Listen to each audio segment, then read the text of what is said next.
I ordinarily wouldn't wear a hat during a talk, but A, this is an awesome hat that I love, and B, there's very bright spotlights up here. But let's talk about agents. Agents can use LLMs along with analytics databases to analyze business data, find patterns, speed up reporting, and more. The title of the talk is talking about business data, and I give some examples on business data. But customers and users of DuckDB and MotherDuck use the same technologies for all sorts of different types of data. So just replace some of the tables in my examples with game data or other sort of package delivery data, logistics, et cetera. First of all, I want to just give a shout out. Obviously, LLMs are magical, and they've advanced so much in such a short period of time. Amazing at improving our writing, amazing at understanding human language, and sometimes even at generating human language, as long as you're not trying to generate any sort of novel ideas. They're generally awesome at composing pieces of knowledge together. And of course, at generating images of ducks. They're very good at generating images of ducks. And there are things, though, that make the duck sad. There are things where the duck magician can't get the LLMs to do what it wants it to do. Things that sometimes they aren't even designed to do. However, LLMs are kind of designed to understand facts, but they sometimes fail. And when they fail, they're often failing in the same way that us humans fail. They make things up, they don't have current knowledge, and they don't have your personal information or your personal context in order to work. So how many of you as humans have these same problems at times? I certainly do. That's where LLMs are like humans, they're fallible. And we're working at making them less fallible as an industry. Hundreds of billions of dollars have flown into this industry, so we've been able to augment LLMs with capabilities to make them even more magical, to make our ducks here happier. We can feed them information on recent facts through RAG. We can start doing repeated calling of LLMs in order to emulate the human chain of thought reasoning. And now that is built into most LLMs. But they're still bad at some things that humans are decent at. I might not be able to count exactly the number of stars here because some are overlapping, but I'm not going to go from 5, 6 to 8 and skip the number 7. I think it's an unlucky number for some people, so or maybe it's lucky, I don't know. But LLMs are bad at counting, and they're really bad at data aggregation. Of course, if you're bad at facts, you're probably not going to be very good at aggregating facts. It's kind of an exponential badness that happens here. So, people originally were saying, well, RAG is the solution for everything. This was a while ago, right? RAG is the solution for everything. So RAG only helps encoding facts, though. LLMs still can't scan, aggregate, and compute data. So what if you want your LLMs to answer business questions, and you want those LLMs to be quasi-accurate?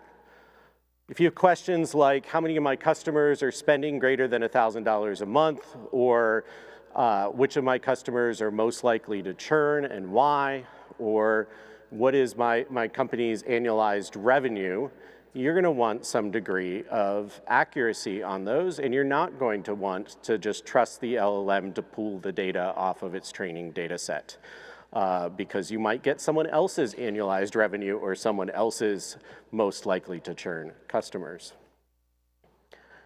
For that, you need an analytics database. And analytics databases can be very happy when you're using ducks, at least, as your analytics database. But you need something that can store large amounts of analytical information and efficiently compute aggregations to answer these questions. Now, how many of you in the room would classify yourselves as data people, primarily focused on data? All right, how many would classify yourselves as software engineers? You're building building things, but maybe with data at times. Okay, so pretty much every software engineer is probably like, well, what about Python? What about our elephant here? And it's funny, that elephant in the room joke did not come up as I was preparing this, but the elephant in the room is Postgres does everything. Why don't we just use Postgres? And there are different types of databases. I literally have one slide on this to catch the folks up, but the different types of databases are basically transactional and analytics databases, and it's largely based off of how the underlying data is stored and retrieved. If your underlying data is stored as rows, it's really easy to do inserts of a whole row at a time, and it's really easy to do point lookups. But when you try to do like an average age in your data stored as rows, you end up reading all the data of every single row in order to do that, and it's very inefficient. So on a columnar storage database, an analytical database, you would just read the column age, and it's much more efficient. So that's why maybe you don't want to use Postgres as your analytical database. It will work. It just might not be the most efficient. We have tons of customers of MotherDuck who end up coming to MotherDuck out of using Postgres as their analytical database and realizing it hit scaling limits. So how do LLMs interact with data warehouses, databases, data analytics tools? RAG was sort of the V0 for LLMs interacting with external data, but like I said, you could just basically feed in facts, not aggregations. So now we have various different ways of interacting with our databases. First of all, there are built-in tools in LLMs nowadays. So LLMs now actually do have calculators. You can feed basic math questions to LLMs, and they will use the built-in tool, which is a calculator. They have web search. They have tools for generating files and diagrams, things like that. So the first thing that you can do if you want to interact with the database is you can build a custom tool that says what to do with a database. And you do that using the agent SDKs, in my case, examples here. I'm using the OpenAI SDK, but there's Claude ones and there's ones I'm sure for other LLMs. And then, of course, many of these analytics databases do have MCP servers. MCP servers are essentially the tools, but exposed over a wire protocol instead of exposed directly running locally on the server. And this gives you basically ultimate inflexibility. You can ask the LLMs anything. It just interprets SQL, and that's all that the MCP server is really going to do. Whereas if you want more control, you build your own custom tools. Regardless, if you are working with an analytics database nowadays and for the last 4 decades or something, it's likely to use SQL as its language for interacting with it. It's one of the biggest staying power technologies out there, I think, that has just remained for decades. And your biggest question comes down to who is going to generate the SQL for interacting with your database. Is it going to be generated by the LLM? This is a tool example here, just a function in a Python file showing, hey, I'm going to execute SQL, and I'm going to define how that executing SQL happens. I can define it at that level and then let the LLM generate the SQL. Or if I do want more control over it, I can define a function and have that function be a very specific thing, so getting the sales by region, for instance. Now you might think that you really want to let just the LLM use SQL. Why are you manually encoding the SQL that the LLM is able to generate? And that would be a reasonable conclusion, but the state of the art of SQL generation from LLMs is still pretty poor. I think that my vision's not amazing, but I think that the numbers in the high 70 percentile here at the best LLM, which actually uses multiple LLMs together to get to that score. So 78% I think is the accuracy versus 92% as a human. Now, how many of you would be comfortable producing your board reports and producing maybe your public analyses for your company, your quarterly earnings reports with 78% accuracy? Not me. Heck, I won't even be comfortable with the 92% that a human is accurate. But that is the nature of humans. We are fallible. So we want to talk about different ways that we can improve the accuracy to supplement what these things are going to do out of the box. Now we can add additional information to the context window. So this is basically as you're typing a question to an LLM or sending a question programmatically, you can add additional information to that window. You can use a semantic tool to define the details about what your models look like, or you can basically build a very budget semantic tool yourself, and we're going to show each of these. But first of all, I want to talk about kind of the sample data sets that I'm using. First of all, you all are going to see revenue numbers. Those are not real revenue numbers. They have nothing to do with MotherDuck as a company. However, I did try to use a very artificial data set when I created this presentation. I tried to use Northwind data. Northwind is a canonical data set from Microsoft that SQL Server used back in the day, and it's amazing. It is very well laid out. It's basically customers and their orders and what items were in those orders and what products the company sells. The problem is that data set is super well documented on the internet. I think Michael from Shadow Traffic, emulated that data set in a few hours for us, and he was very kind to do it. So I do want to give a shout out to Shadow Traffic, awesome at generating data sets.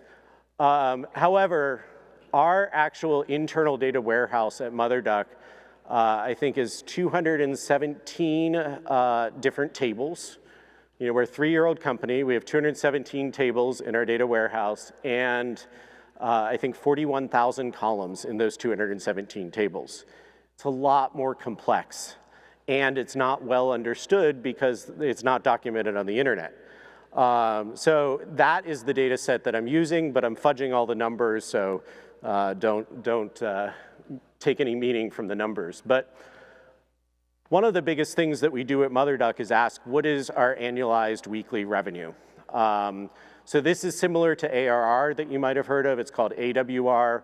A lot of us are engineering background folks, so we don't really like to use a term that's not accurate. And annualized weekly revenue is a fairly accurate term for us.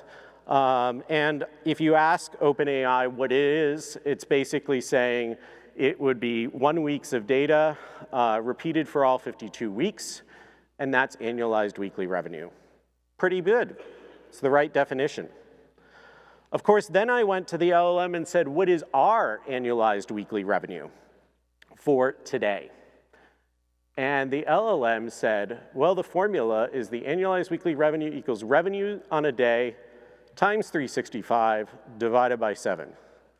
Anyone know what the problem with that is? What is this divided by 7 thing? It's basically taking a day's revenue, figuring out what the whole year's revenue would be based off of that day, and then saying, oh, we'll just take a month and a half of that or something like that. Like, this is completely ridiculous definition, but this is the definition that it used, and then it computed a result. Now, what we are happy for is that it explained what it did. So as a smart human, you can then say, oh, wait, this seems a little bit wrong. But we don't want it to get it wrong. So we add additional information to the context window. And in this case, we basically just did markdown format files with all of our go-to-market definitions and saying annualized weekly revenue is defined as this, which is basically the current date's revenue and summed with the last 6 days of revenue multiplied times 52. You'll notice that my definition isn't very precise. It could be more precise. But it's additional helper data for the LLM. So then I say, what is our annualized weekly revenue for each day in November? And I get this. So at the top there, 1.5 million. At the bottom, 11.962 million. The original numbers before I fudged it, I looked at the bottom number and I was like, this is right. All right, but why are the other numbers, like why does it grow so rapidly at the beginning? So what happened is the LLM understood what annualized weekly revenue was. It generated a window function in SQL, but it said, oh, I'm talking about November, so it excluded all data from prior to November in its calculation. So even as it was doing, let's say, November 1st, obviously it needs to include the 6 prior days, which are in a different month, they're in October, but it didn't have access to that data, so it just assumed zeros, and we got our annualized weekly revenue.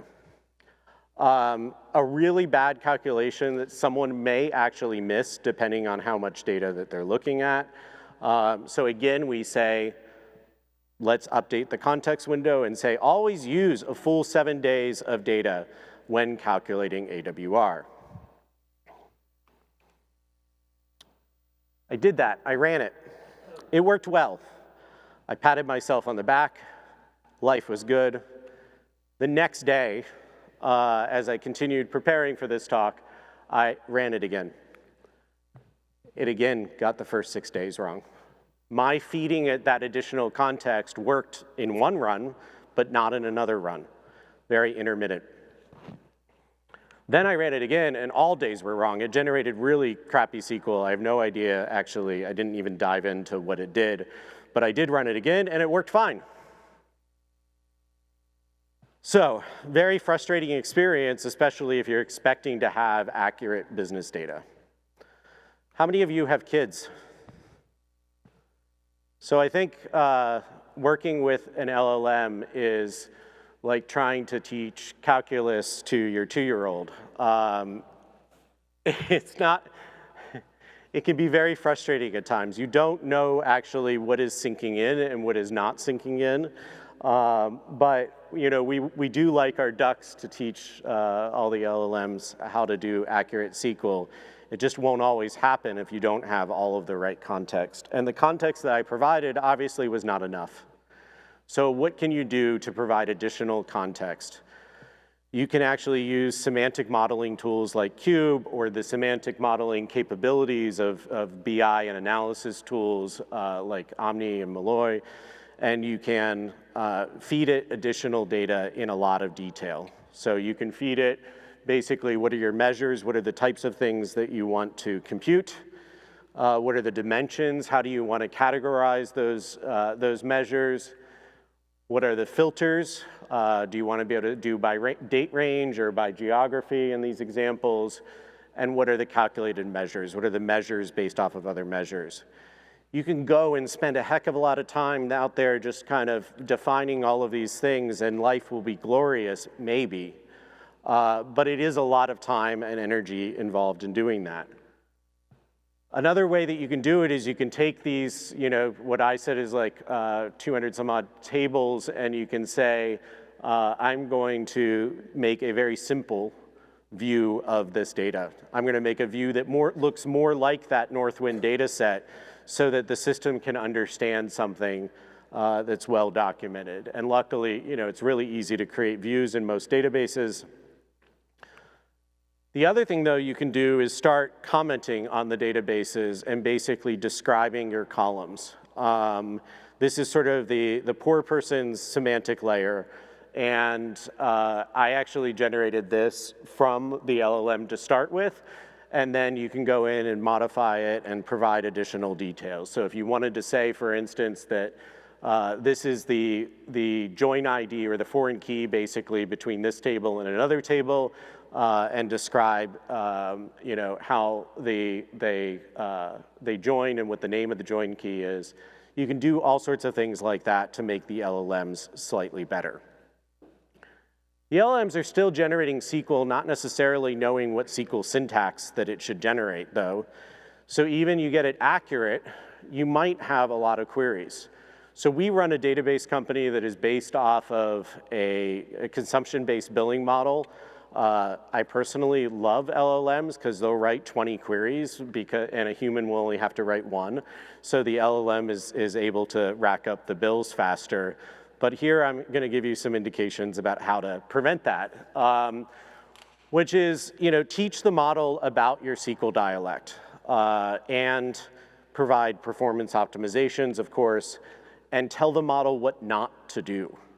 And we actually do publish a full markdown file describing DuckDB SQL and the mother duck additions that you can feed to your LLM to teach your LLM in the context window how DuckDB works and how to do some types of operations which may be a little bit more esoteric in a particular variant of SQL.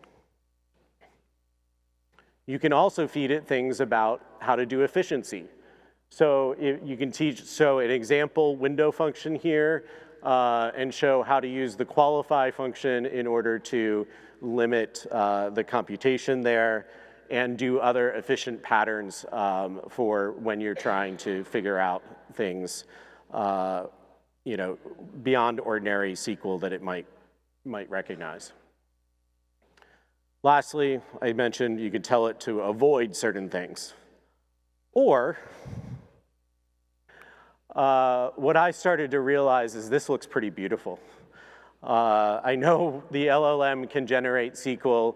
I could use LLM to generate my get sales by region SQL, but I, as the person that understands how our data works, can then say, okay, that is the SQL that represents get sales by region, and essentially create a set of tools for each of our major business metrics, and those set of tools can then define how to interact with the analytics database. It still comes down to what are you doing as an agent what are you doing as an agent interacting with the analytics database? So the capabilities of an analytics database are things like transformation, ingesting data from a huge variety of different sources, everything from CSV and Parquet files to JSON and random things off of S3. You can ingest that all into the database and then transform that data. It can act as your memory if you're doing a lot of analytical functions. So if you're building an agent that needs memory, and you're doing a lot of facts, you use a vector database if you're trying to store a lot of facts. But if you're trying to actually store data that you're going to analyze as numbers, an analytical database is really great for that memory. And then obviously the computation, the ability to scan across a bunch of data and do analytics. So to give you an example, if we did something like, which of my customers currently spending over $10,000 are likely to churn, you'd want an analytics database that can understand different data sources, because you'd bring in different data from your business, from HubSpot, from Salesforce, from all of your various business systems. And if you have a product, you'd bring in product data. You want to be able to store temporary state and derive data, because you want between different runs of the LLM to have some consistency there. Scaling up and down as needed. You can easily have runaway costs and be able to run a bunch of things at once, of course, and keep costs under control. So what would a great analytical database look like for that? First of all, what would it not look like?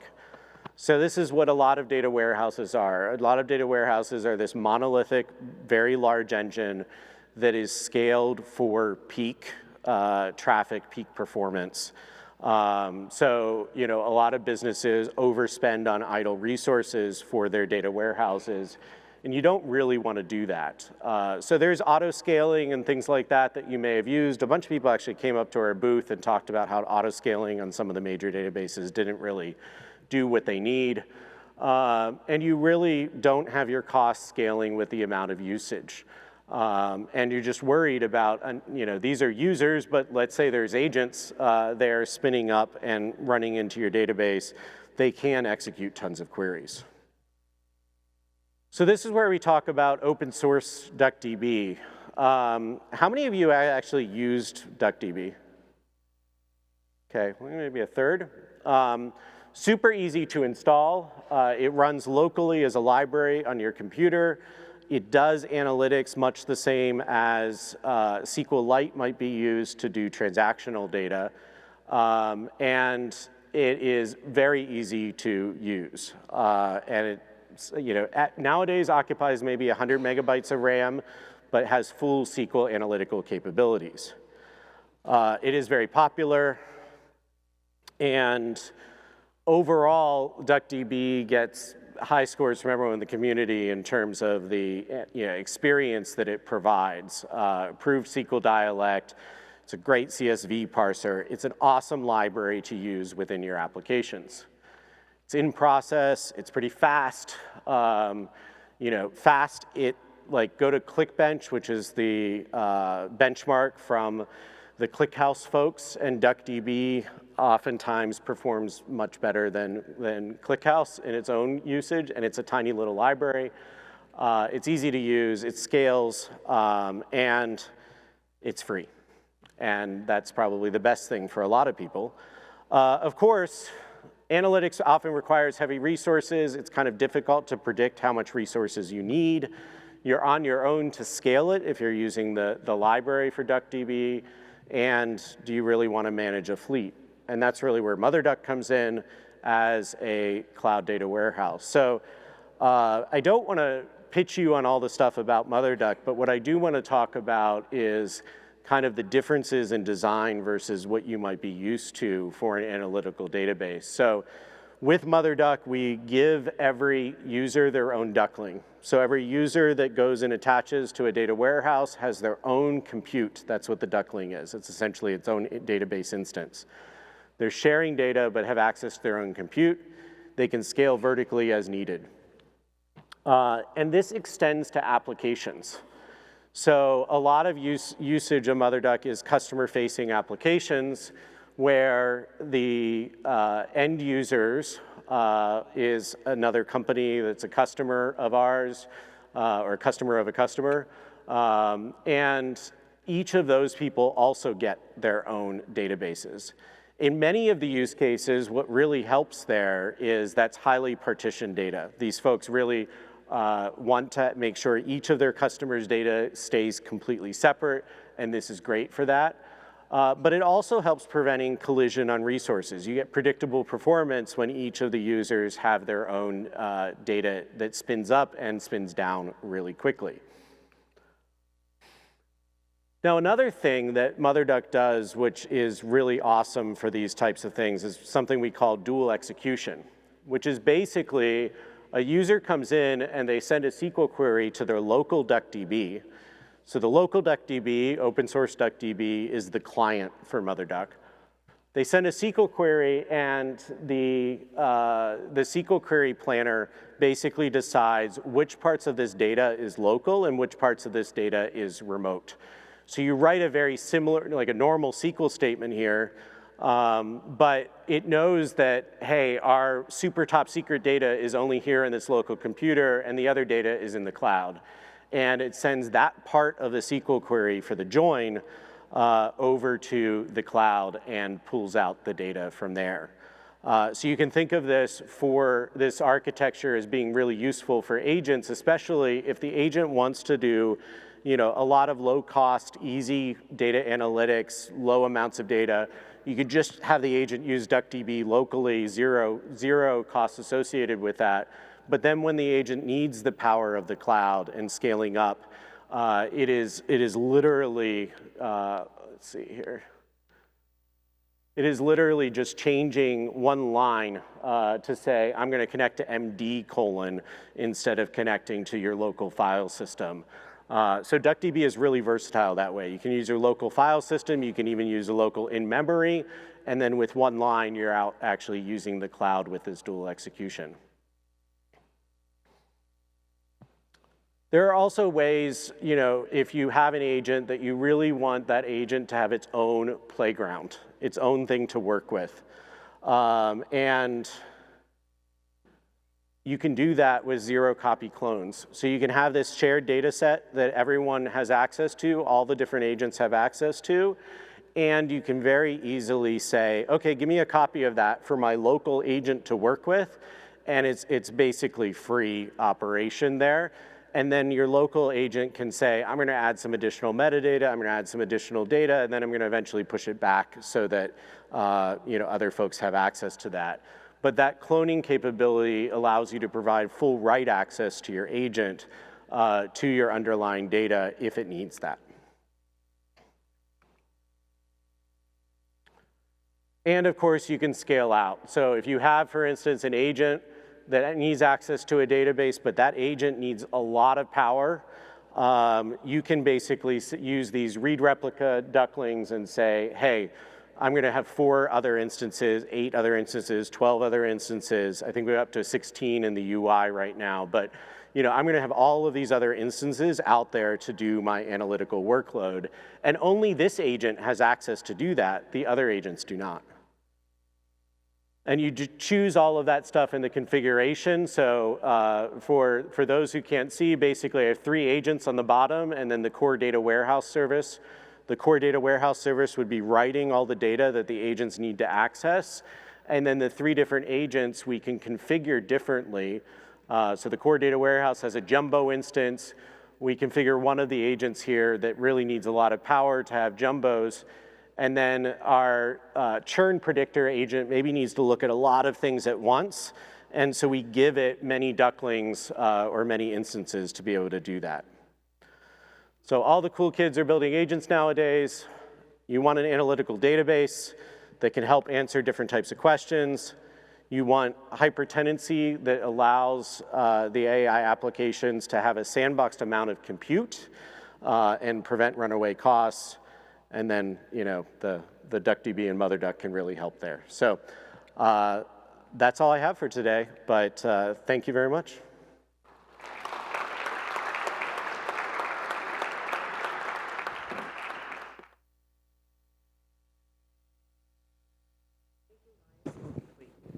Thank you, Ryan. And we can have 5 minutes of Q&A. Does anybody have any question for Ryan? I can even plug this back in. No? Questions? You can all get free ducks at our booth. I'll start with a question. So thank you, Ryan, for that.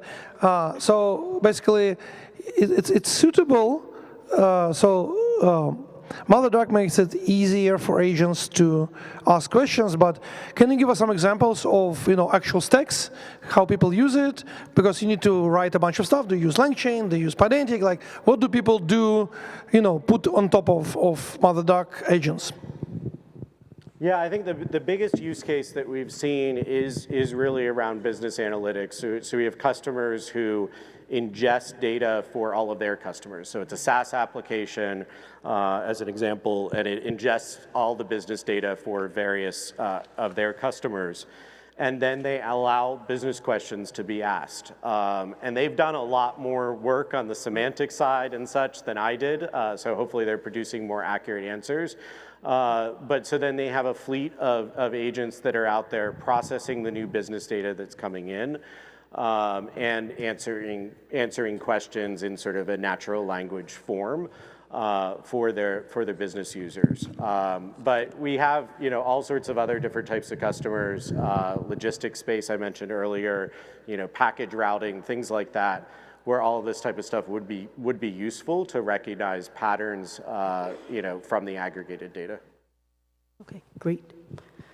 More question? No? So I walked in a little bit late, but I don't know if you mentioned whether you support vector search, or is there like a vector database option for it? Yeah, so there is some work on vector search within DuckDB. I wasn't really covering that, but if you look up, I think it's called VSS is an extension for DuckDB to do some vector search. Yeah, I was focusing more on the aggregation than the looking up of facts, but yeah, that capability does exist.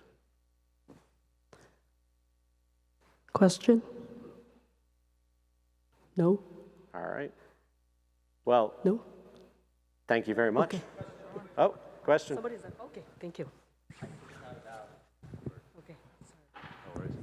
How do you handle multimodal, sort of images, data, et cetera? Is that something that's comfortable in how you handle it? And then I didn't quite get the local versus cloud. Is this just the database engine, or is this actually caching underlying data and storage? I just didn't quite, and I may have just missed it. Sure. I'm going to answer those as two separate questions, the one of local versus cloud, and then the one of multimodal type of data.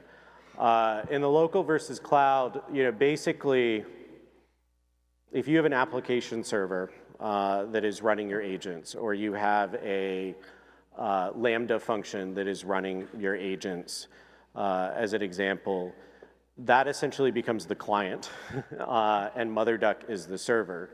On the client, you're running a full copy of DuckDB, and because DuckDB is so lightweight, less than 100 megabytes of memory space that it's occupying, you can do everything locally that you want with data as long as you're within those resource constraints.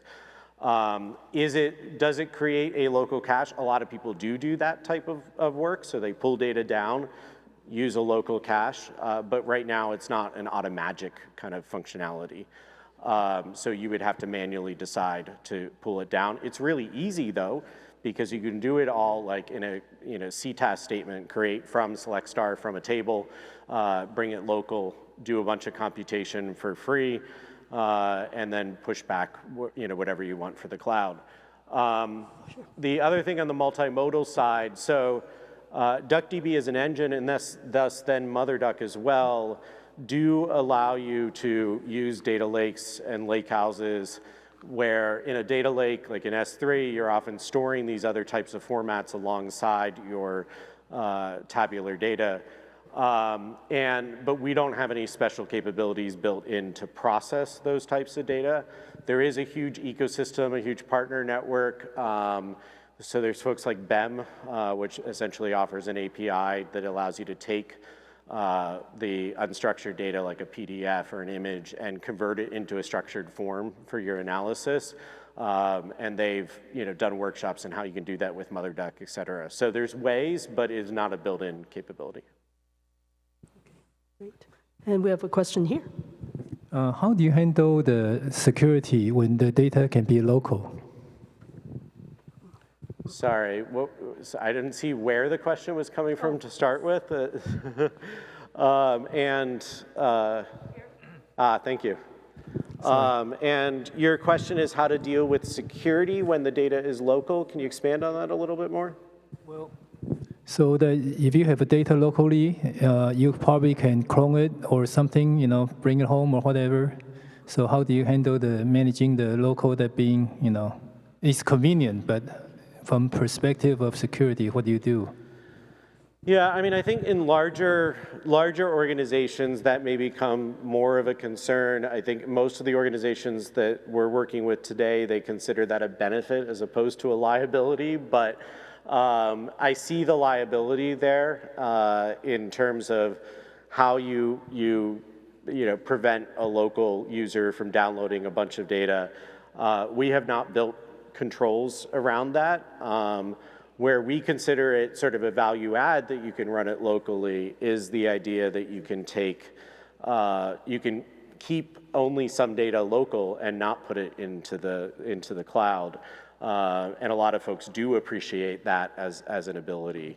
But yeah, it would allow a local user to select a bunch of data out of the database and dump it out. That is just part of the architecture, and I'm sure there will be constraints built in the future for organizations where that matters. Great, thank you. I think if there's no more question, we actually have another speaker supposed to start in 3 minutes. So if you still have more questions for Ryan, please, you can meet him outside here in the hallway or like near the interview room as well. So thank you all for joining Ryan's talk. Thank you, Ryan.